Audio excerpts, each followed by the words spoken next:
Hey everyone, this is Beef. So this is gonna be an episode. As you can see, this is the Power of Words podcast, a podcast meant for Monster Club players, just for general tips, tricks, and any news. Um, so this is the pilot, which means the quality isn't the best, but as we move forward, we're looking to improve some quality. We're looking to improve the quality, decrease the amount of stuttering, hopefully, and bring all sorts of topics to you guys, covering new cards, covering old cards, even covering some pretty interesting lore. My favorite type of lore is prior to the Spectre of Games documentary. So this is like, the creation of the games, all that stuff. I'm still mapping everything out, so that lore section will not be in this podcast. But I hope to bring that out for the future. I hope you guys are ready for random stuff like creation of the games, an entire war between the army and the dragons, which then escalates into the card dragon neutralizer, which I think was used for not the best of reasons, and just other fun topics as well. Um, so yeah, again, as stated earlier, quality might not be the best, but I hope you guys stick around. If you'd like to see more of this, please comment and subscribe, because who knows when I'll post to the next episode. Because I don't. I run on a school schedule. So yeah. Anyways, though, I hope you have a good time with this episode, and goodbye. Hello, everyone, and welcome to the Power of Words podcast. My name is Beef, your local friendly guy, your little scrimblow, the Bibbly Boo, Oh, and Wibbly Diblo. there you have it. There's my co-host, the one who made the. I'm Uh, Demi. Hi. I was gonna hype you up. Okay, pilot's going great. My name is Demi. I'm the little goblin that lives in the corner of the room. I'm only invited here because he gives me cheese afterwards. Yes, I do. You give you cheese. I send you legal cheese. That's my payment for this podcast. I'm I paid mean, in technically, we're American gonna be cheese other. slices. We're gonna be doing other videos in the future on your channel, but that's like here Yeah, and yeah, there. yeah. Um, You heard it here, folks. It's canon. Beef pays me in cheese. sure. So yeah, you may know me from doing some crazy stuff in tournaments or just being absolutely stupid.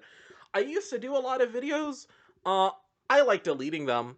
I don't know. Then we have Debbie. Debbie, tell me, what's your experience in the monster? Well, at least tell the audience. What's your experience in the server? Um, I like hanging out in voice calls where nobody is because the server is mostly dead.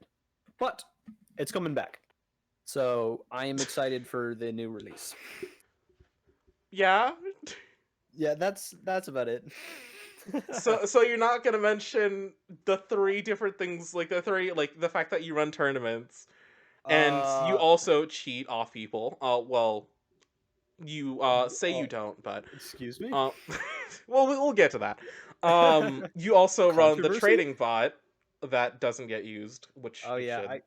yeah.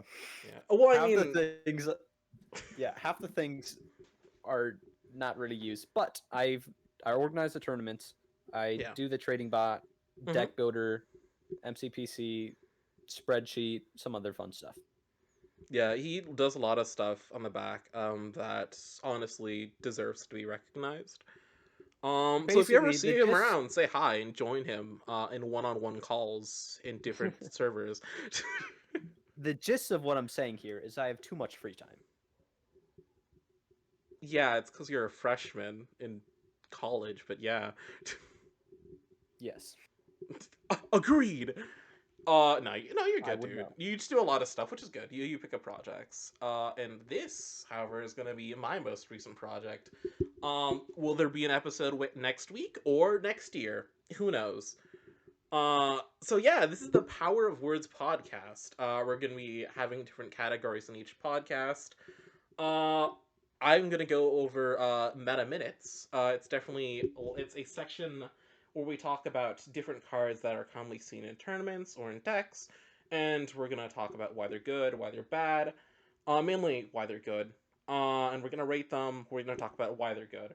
Second, we have rule review. We're gonna look at different rules for cards or just rules in general. Talk about if they're good, if they're bad, and possible changes.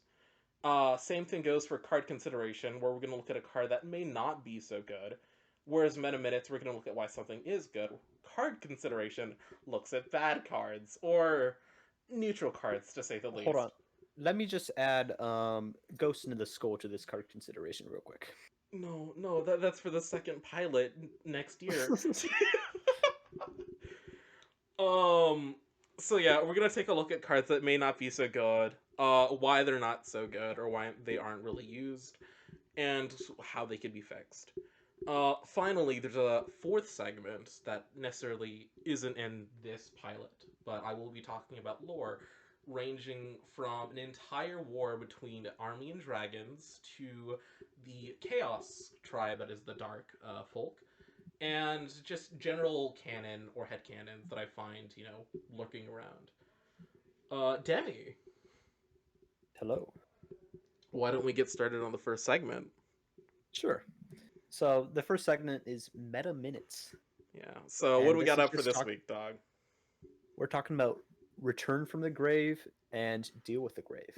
Two Yeah. very interesting return cards that were introduced in the very first set. So, Arguably the number one reason why people should still be buying Season Zero, because it's just that good. yeah. To start off, why don't we rate them? So return from the grave, I will give it like an 8 out of 10. It returns a monster from the grave and burns itself afterwards, which is pretty useful. Hmm. And it has no other costs. Yeah. And then deal with the grave, I personally would give this a 9 out of 10. Really? Okay. Yes, and this is only because of the format we're currently playing in. And I can go into that when we go and analyze it further, but the gist is it does some useful stuff to your board. So, Yeah, I'm gonna have to agree with those ratings, dog. Especially because the main format being Monster Trial. Sometimes it's just not good to have multiple monsters out on the field. So yeah, I do agree with those ratings. By the right. way, the rating system we're using, a 1 is just a card you should just never use. Something like a 3 out of 10 is something you should rarely use, maybe in some situations, but it's has very little use cases. 5 is here or there. It's deck dependent, so figure it out. 7 works in most decks, and a 10 is a must include. Mm-hmm. Yeah, so without further ado, let's talk about Return from the Grave first. All right, Return from the Grave was introduced in the Army's Greatest Force part of the very first set. Its Okay, we don't text need to get states that specific, Debbie. its text states return a monster from your grave to the board. This card is destroyed. Hmm. So it's a simple, quick return, and then you're done. Yep. Yeah. So this is mostly useful for returning a monster from your grave. So Hmm. a lot of people usually have one or two monsters that they are considered their boss monsters. Basically, this is the goal of their deck to get these cards out. They're usually a sacrifice monster that requires you to destroy another monster. But the problem with these is that they can be destroyed by your opponent, and then, well, your whole game plan is gone. But Right. a return card, like Return from the Grave, could bring these back. So I recommend at least one monster return card in your deck. So while Uh, Return to the Grave just gives a free monster back at the cost of one card and having one extra monster on the board, Deal with the Grave allows you to sack one monster to bring back another, not only from your grave, but from any grave. Which means if you don't like something, well, if you don't want to return something from your grave and you like something that the opponent has, why not steal it? yep. So the text is return a monster from any grave to the board. This stack is destroyed. And that's also powerful because, well, a lot of the times you only want one or two monsters on your board. Because, well, we're in monster trial, which means more monsters on your board means more points for your opponent to possibly obtain. Hmm. Plus, then I get more monsters to like defend or attack is much more of a pain than usual. Yep, more points of failure. Yeah, more points of failure. That's why Deal with the Grave is just that good, honestly, in the current main format, due to the fact that it's just easier to have one Scrimblow on the board, and the fact that you can like steal your opponent's monsters is really really good. And you can also do some shenanigans with that as well. Yep. Do you remember Hat Trick? Oh no. Oh yeah, so I mean we have time. All right. Yeah. What is your cheese here? I mean, let's say you're going against me, someone who sometimes uses Firebird Knight or Dragon is the Trap. Oh, actually, no, that's a bad example. Yeah, I couldn't have picked a worse Dragon of the example. Shimmering. How about that? Okay, let's choose something that isn't a summon, so that way you can prot the ability. Sure. Um, so let's say you want to do some funny stuff with Dweller Mage, if it ever becomes tournament accessible again. So Yeah. not only can you cast Deal with a Grave on a monster to bring Dweller Mage back on your side of the board, you can then prot its ability to essentially tutor a card, well, specifically a power card, onto Dweller Mage, then play a Hat Trick to bring Dweller Mage into your hand for, safekeeping for later, and then pull out a separate monster to replace it with. Yep. So I guess it's in that essence you just steal one of their monsters. Yeah. It's not recommended for summons due to the fact that they're summons. Uh, so yeah, but like for just one-off monsters that you want to use its effect and like save it for later, it can work. So uh, something to note about that, if you ever get an opponent's monster in your hand, there are ways of returning it to your deck. For example, um, the helpful little vampire, I think. Let me Yeah, just you know investigate. what? Handy little vampire. We're gonna move on to the next segment because I'm not sure if that goes rules wise. Right. Yeah. So on the topic of iffy rules, rule review, and what's the next better topic? Other to talk about redrawing. God, okay, that flew, huh? What a great segment. What What a a great great segue. segment. Oh, okay, perfect segue. Hey, this is the pilot, Demi. Hmm. Um, okay, let's talk about redrawing. If your board is empty and you cannot play a monster card with your current hand, you show your hand to your opponent. Your opponent may now destroy one of the cards in your hand, return the cards to your deck, shuffle, and draw 5 new cards. Thanks, Siri. Yeah. Okay. So Let's the rate gist it. of this, okay. My Let's rating rate for it. this would be 5 out of 10, maybe. It's not bad. I see what they're trying to get at, where you have you're being punished for not having a monster, so you want to have a certain amount of monsters in your deck.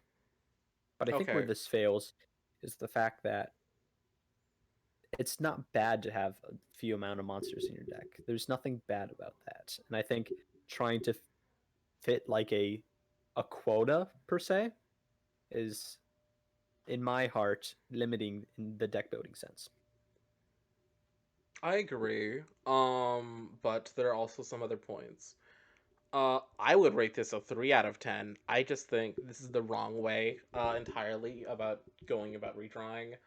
Plus, I feel like it punishes new players that don't entirely understand how to build a deck properly. Right. With that in mind, we can fix this. I have an So idea. Do you want to go first, or yeah, so I'll just explain how we do it currently in tournaments, and you can explain your thoughts on that. okay? So, in tournaments currently, we do the reshuffling, but your opponent doesn't get to destroy a card. So basically, you reveal your hand, shuffle it back in, draw another 5. We add on a little bit extra and say instead of just drawing 5, you draw until you hold a monster, and then reshuffle everything else and draw 4. And the reason we do that is so that you can guaranteed have a hand in one redraw instead of And not just any drawing monster, 5. correct? A playable monster. Yes, a Yeah, playable monster immediately, basically. I like Um, that. I think it's a lot better than base rules. However, I still think it grants decks that necessarily would use like a few amount of monsters that have a ton of slots with a huge advantage because there's no negative effects. And Right. while I don't like Monster Club's intent of punishing a player, I also don't like that decks that can use this to its advantage work. So Um. yeah, the main drawback to this and the feedback um, we've received with the tournaments and this rule is that people seem to take liberal use of this. Basically, Mhm. there's no penalty for redrawing, so they're going to make a deck that can, I won't say abuse, but use redrawing to its Okay. fullest capacity. You say, oh, it won't abuse this ability, but I've seen your tournament deck. I What, my can, three monster deck? yeah, I've seen your like 3 to 5 monster deck that has 600, like multiple 603 slots. So when you say, oh, they don't abuse this ability, I disagree. That abuses it completely. Yeah, editing beef, pull up an image of my deck. Yeah, it straight up abuses it. Hey, aren't you also the tournament organizer? So setting up rules like this would actually benefit you. Yeah, that's I guess another controversy. I usually make these rules first and then deck build around them later, not the other way around. So I don't consider it cheating. Yeah. Uh, because again, I'm making the rule and then I'm deck building. If I were to deck build first and then make rules that benefit my deck and my deck solely, then yeah. Hmm. No, yeah. And also earlier you said monster. When referring to like you continue drawing until you hit a monster, but you mean playable monster, correct? Yes, I do. Okay, cool, cool, cool. I just wanted to set that straight for the viewers Yep. or the So listeners. Yeah, I don't so know. the Yeah. one downside to doing quick reshuffling, as it's called, where you're drawing a monster and then drawing four, is that some circumstances, you don't draw exactly the same you would if you just did regular drawing until you had a playable hand. Hmm. Because some summons can actually destroy other summons to get played, and that would not be counted. Yeah. So you need to get a monster that can straight up just play itself. Like no crap. Yep. Yeah. Okay. So if anything, it is a slight nerf to summon decks. Please. That they're my boys. Okay, summons already get so much like hate. Like they're not good. An unintended side effect, collateral Yeah. damage, one might say. With this in mind, I do like the idea of Monster Club sort of like trying to punish a player, but not like to the extent of like limiting what they can do. But I also like the idea of the tournaments, Demi's tournaments, trying to make it easier to redraw. Um, with this in mind, I would like to fuse the two ideas. Essentially, where we follow tournament rules, where you continue drawing until you get a playable monster, but for every card you draw, I would hope that the opponent gets to draw that like same amount of cards. Yep. So instead of punishing somebody, you instead let the opponent draw a card, which gives them a slight advantage, but not as much as destroying a card outright. Hmm. Another solution that was proposed would be maybe after redrawing, you can only draw up to four instead of five. Hmm. And this is basically like your opponent doesn't get advantage. You get a slight disadvantage, but it goes away the very next turn when you draw back to five. Yeah, and that's like the extension of the tournament rules, where you draw a playable monster, reshuffle the rest of the hand, then you draw up to four. Yes. Okay. And would you think that the drawing one on your opponent's side would also use quick redrawing? Uh, I'm fine with that. Yeah. So essentially, it could get like a max. Well, the opponent could get like a max of like 4 cards. This is just me spitballing here, though. Right. So Mhm. if we didn't use quick redrawing, if it happened multiple times, the opponent could draw multiple cards. That could also be another way of penalizing people for having too little monsters. But Right. we shall have to see. Yeah. It's just tossing different ideas out there and looking at how one rule negatively and like affects new players entirely, while the other lets more experienced players get away with a lot of stuff, to be honest, and trying to find a nice middle ground. You laugh, but you know it's a problem. well, well, I do like my shenanigans. That's fair. They are funny shenanigans, but like it was a very obvious problem. Fair enough. Yeah. With the night dying down, let's enter our final segment, card consideration. And the card that I want you guys to consider that isn't necessarily the best, especially in the given format, is Second Power Sword, My Beloved. So let's actually quickly pull up the text. So the first time this card is destroyed in battle, it returns to its original deck. Shuffle the deck. So this is a They power card which gives plus 500. And if it's destroyed in battle while it's face up, it can, sort of not go to the grave. So it's they a actually two-time use nerfed to. this card. Okay, this is the data that I pulled from your spreadsheet, dude. Is this right or Yes. not? So the most recent stat, you're correct. It's when destroyed in battle. But Yeah. the original version just said the first time this card is face up destroyed. Yeah. They nerfed it. They added in battle afterwards. Yeah.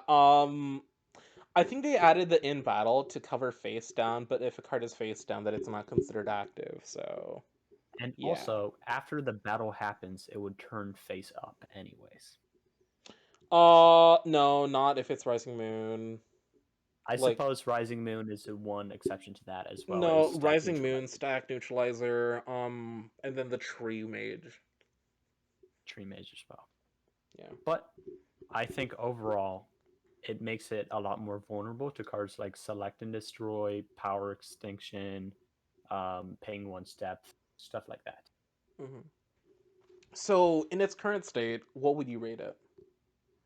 In its current state, I think I'd have to give it maybe a 4. I I agree. It's not necessarily deck dependent. It's just not good. it's the main use of this is to basically have another card in your deck. So you'd have basically a 26 card deck. The problem is that a lot of the times cards are destroyed via other cards instead of battle, and Mhm. which totally negates its purpose. Yes, I agree. Yep. With this in mind, I request two changes, both of which to happen so that my boy can thrive. Number one, let's revert back to the first time this card is destroyed. That extra in battle text, I don't think we need it. I think like having it work outside of battle is fine. And Right. two, this is a brand new edition that I'd like to see. This card cannot be deactivated. Do you want to go over what deactivation is, Sammy?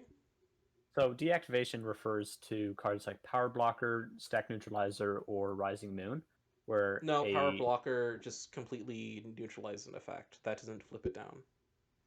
all right. Yeah.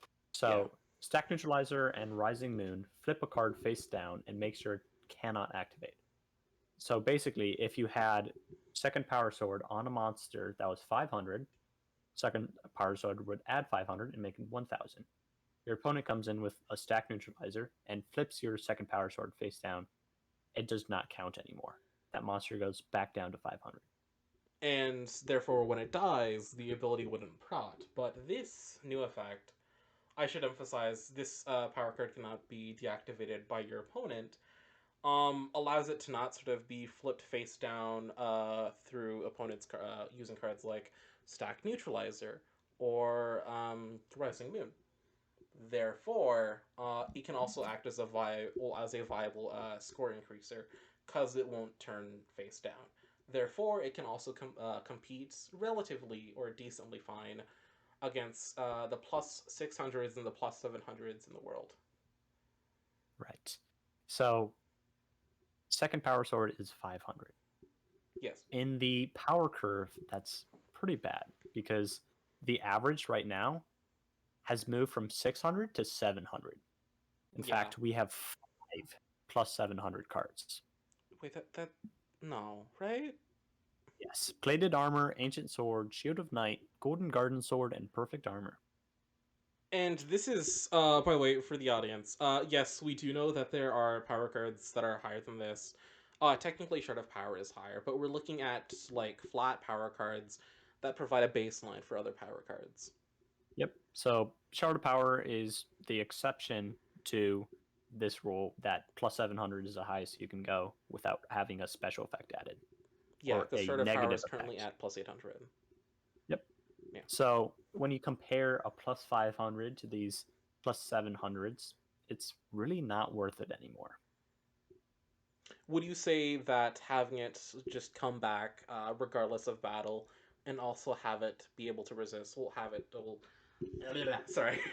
Would you say that having second power sword, ignore deactivation, and also have its effect trip through any part of the game, not limited to battle, do you think that would give it a better fighting chance, or? I think it would. Okay. So having it go back to your deck regardless of other effects and having it not be able to be deactivated except by destruction would probably make it at least a 7 out of 10, maybe even 8. I I'm would be not sure hesitant about to call 8, it but like 8. I definitely think it would make it a lot better, like a 7. Right, because Mm-hmm. again, its main purpose is to be another card in your deck. Right. So elevates you from 25 cards to 26 and adds 1 to your equipment count, which equipment is very important in this game. Mm-hmm. And with that said, I hope you guys had a lovely time. I hope you guys loved me going Joe Biden mode real quick. Sorry about that. And with that said, this is your host, Beef, and your co host, Demi, and we're going to sign off. So, I fellow finally get my monster cheese. clubbers. Oh yes. Yo, your cheese! Yeah, we can finally give him his cheese. Um, I Go on. I am Gouda for this. That's the wrong pun. Never mind. So we're gonna give him cheese next episode. So see you guys next year. Um, let Sorry. me. Shit. Yeah. Wait, no. Damn. Damn. There we go. That's PG, right? Don't worry, it's not in the first 8 seconds. Oh, true. Wait. Yeah. Hopefully we didn't curse in the first 8 seconds. Yeah. Um. With that said, that is your Pow podcast, your Power of Words podcast. Fellow Monster Clubbers, see you soon. See ya. Bye.